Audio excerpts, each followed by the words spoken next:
Oh hi, there is our bumper. And here is the current state of things. All of this was done to clean out in front of the condenser and radiator. You can see it's there's some crap in there. I'm gonna take this cover off, everything should fall out.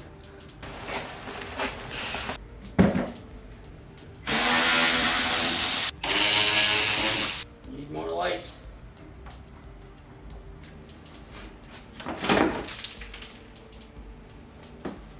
Well.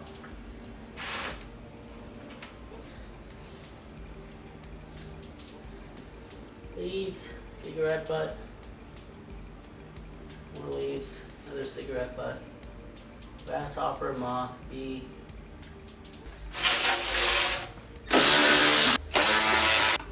Also has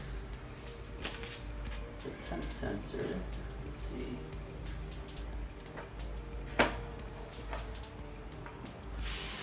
Okay, there we go.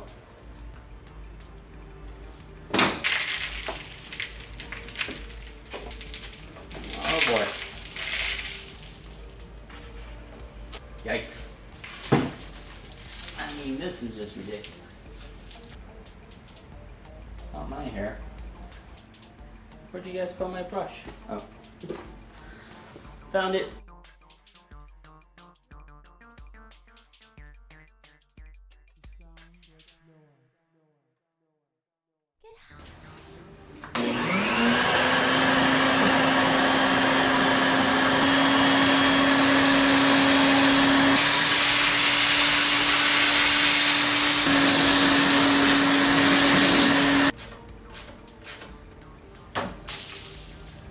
There we go.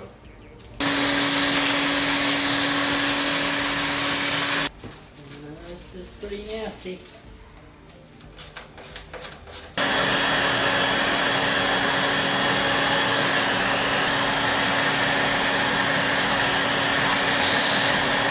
So the other thing that's kind of cool is you can see how for the third radiator, here we got the bracket, studs, and then that plug comes out on each side, and you got yourself enhanced cooling.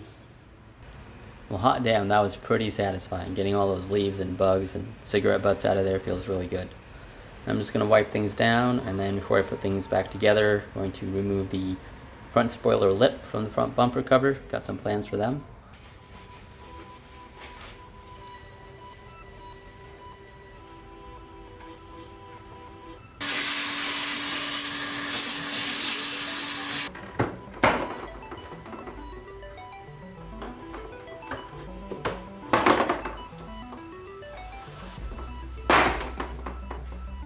These are getting replaced.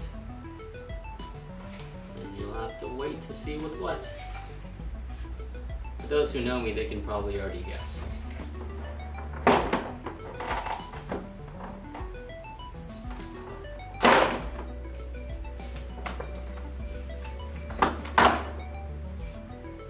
What? Look at all these spider bros. Reassembly is the reversal of removal.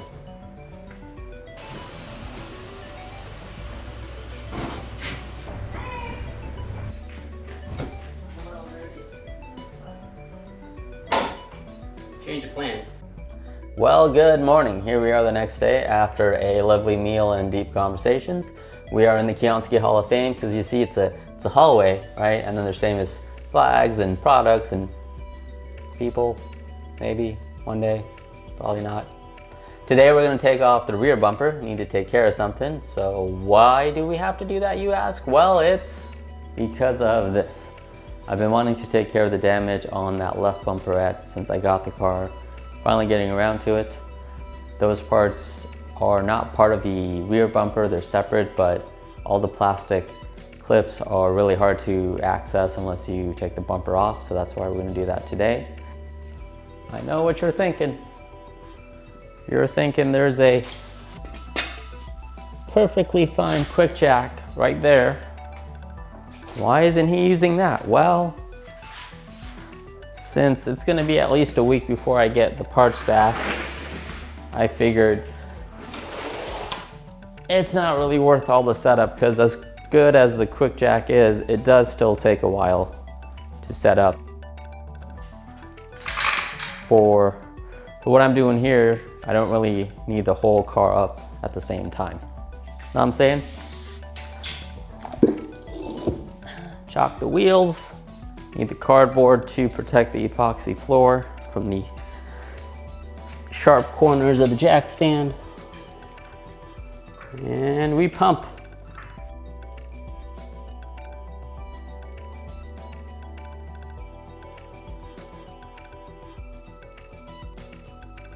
The wheels don't necessarily have to come off, but it will make things easier.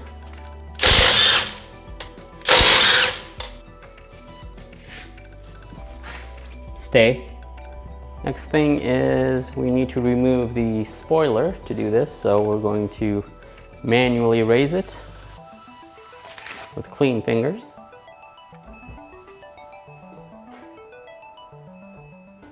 Taillights also need to come out. It's a little dark, so I brought some lights.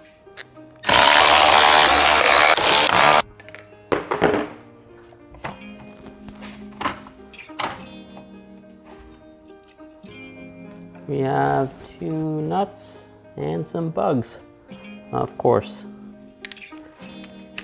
13mm thin walled.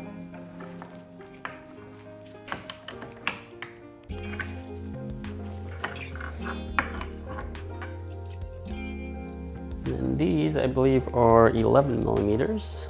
They're not 11mm. Let's try an 8. Yep. Don't drop it. Don't drop it. Didn't drop it. Woo! Dropped it, but then I caught it. All right, bringing you in for the close-up. So you can see the 3 studs where I removed the nuts. Now I just have to take that, disconnect that connector, and then the light assembly slides out. Pretty straightforward. It's easier if I remove this carpet.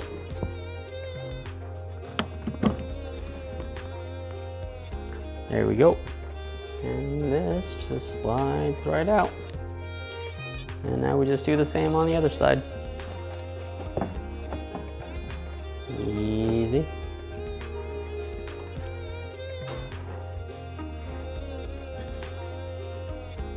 Now we got access to some additional fasteners. So I'm gonna start at the bottom. Let's get the blinky. All right, so it looks like that's the only one that's really holding things in from the wheel well. May have been able to access it without taking the wheel off, but it's definitely a lot easier this way. Gotcha.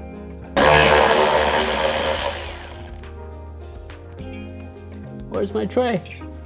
This is a good core workout. You know what I'm thinking? I'm thinking maybe I should get a head cam.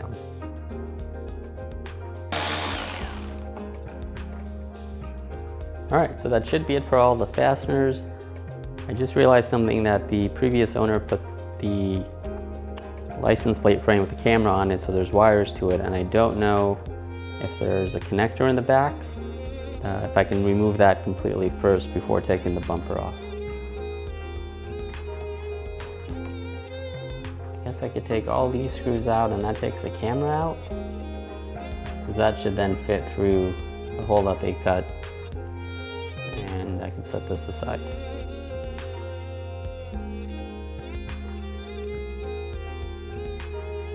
That's what we needed. Let's get some tape to cover the lens.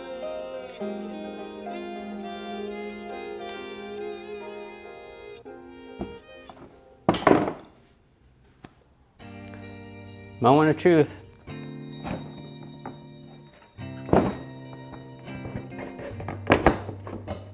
Okay.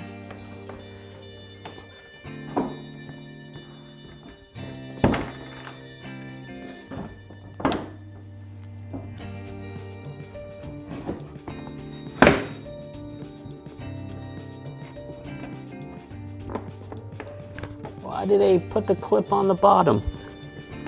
So that's the trick. You got to push the lights out through, and you have a lot easier access to the connector.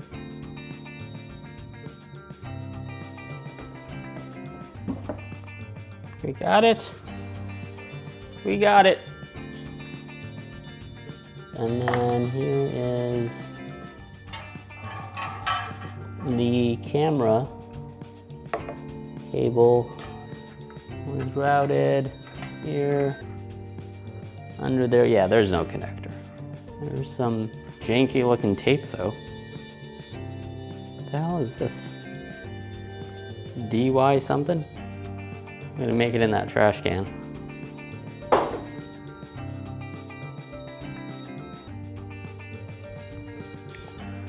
All right, so we did all this work just to get access to these clips. Definitely don't see how you could do it from the outside without scratching the bumper, so I'm gonna say this was worth it.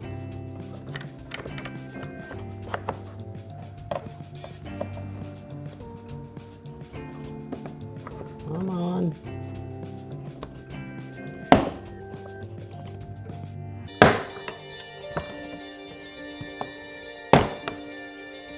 So I was right, so the frame is holding that in. Why is this so complicated?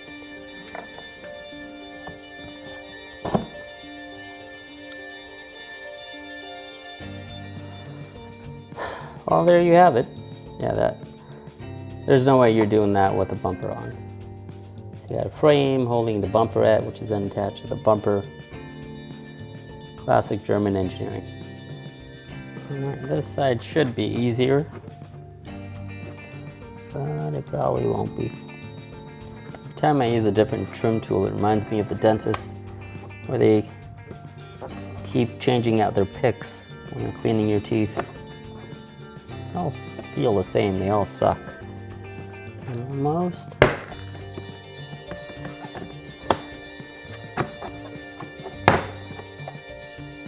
Well, hey, that was fun. All that work just to get these bad boys out. I'll be taking these over to the body shop to get them painted, and we'll probably wait until that's done before I reassemble everything. Fast forwarding another couple weeks, and we have freshly painted new parts. These came out really nice. I think they may be a tad darker. Oh, all batteries died. But yeah, they may be a tad darker than the rest of the bumper, but we'll see once we get them installed. We also have freshly painted spoiler lips. These look excellent. Mainly because they were brand new, so not much to do other than paint. And yeah, we'll see how this compares with the front bumper. And last but not least, the GT3 Brake Ducts. So I just came in here to move the car out and noticed that my hair was touching the headliner. All of a sudden, the whole thing just dropped. I mean, I know this has been a known issue. Add that to the list of things I need to fix.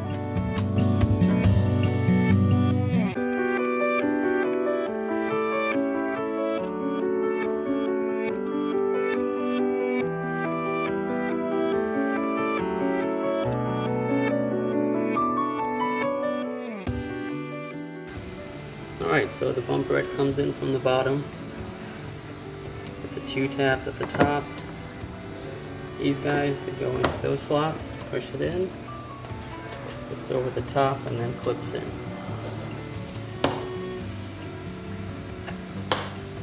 There we go.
Hey, we're back. Halfway done. The rear bumper is on, all the fasteners are tightened up, and overall looks pretty good.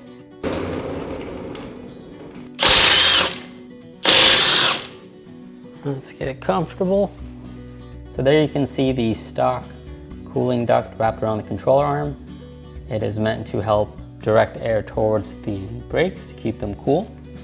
The GT3 one, as you can see, has a few more channels and vanes to help strengthen that flow and to do a better job of cooling, so that's what we're going to replace.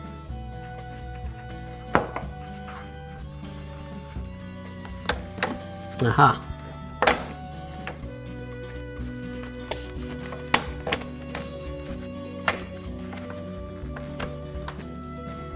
Let go, buddy. It's not worth it.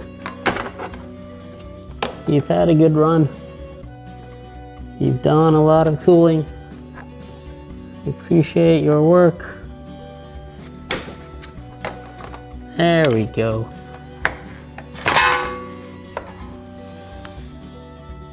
Cool. Now this has to bend and go all the way up and over. So there's a couple of vanes on the control arm that looks like to be the same width as one of the tabs on the duct, and I think that's what aligns it. This could have been useful yesterday. Yeah. That's the ticket. So that's what I'm talking about. You see these two vanes right here? If you align that tab in between, that should set the location. As you might expect, this one went on a lot easier. I think it took me about maybe 2.5 minutes. All right, scoops are in. Before we put the bumpers on, we'll put on the spoilers. Okay, got 2 of them in.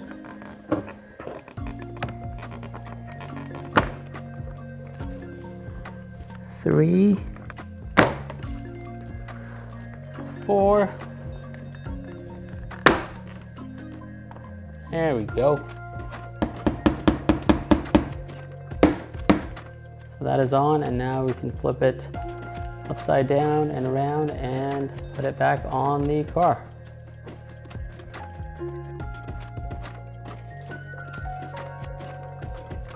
That's it. Nothing's ever that easy. That's in correctly. Not incorrectly, it's in, comma, correctly. Let's do the top fasteners. Speaking of fasteners, some of these T30s have been scraped on the bottom, the coating has worn off, and they've kind of corroded, and you know, no one's really gonna see them, so you think I'm gonna change these? Oh, you betcha.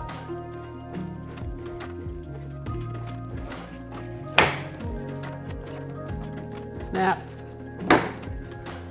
Here we are the next day, and it's time to install the headlights. It's pretty nifty how this works. There's a tool that's provided with the car, and this goes inside a little hole on the side, and that rotates this bar, and this bar essentially locks in the headlight itself. Okay, the tool is inserted, and you can see how that goes back and forth.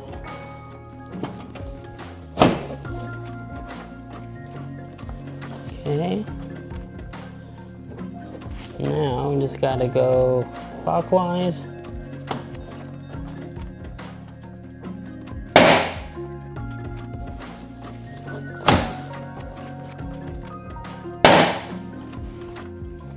Hey, look at that, it's starting to look like a car again. How about that? Last thing we gotta do is just replace some of the old Velcro, actually all the Velcro on the body, and yeah, they've seen better days. So replace these on the body, wipe the residue off with alcohol, and then I'll put strips on the plastic trim pieces that go on top to hide that. Also do them here in the front.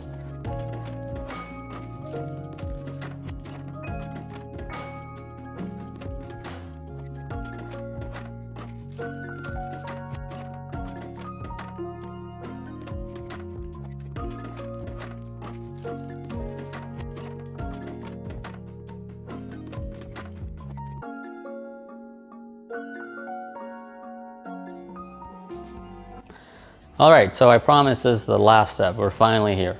Got new Velcro on the body, got new Velcro strips here on the trim pieces.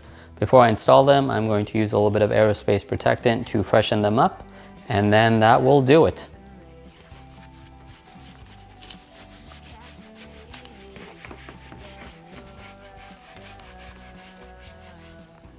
All right, now those are looking nice and shiny, ready for install.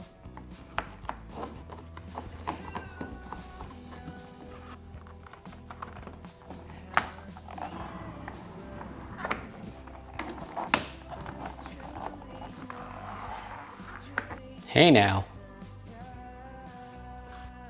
And thus concludes episode 2 for Kianski Car Stories. There was another thing I needed to fix on the Cayman that would have been featured in a future episode, but now that the headliner is sagging, I guess I have to make a video about that. So look forward to that coming soon. Thank you very much for watching.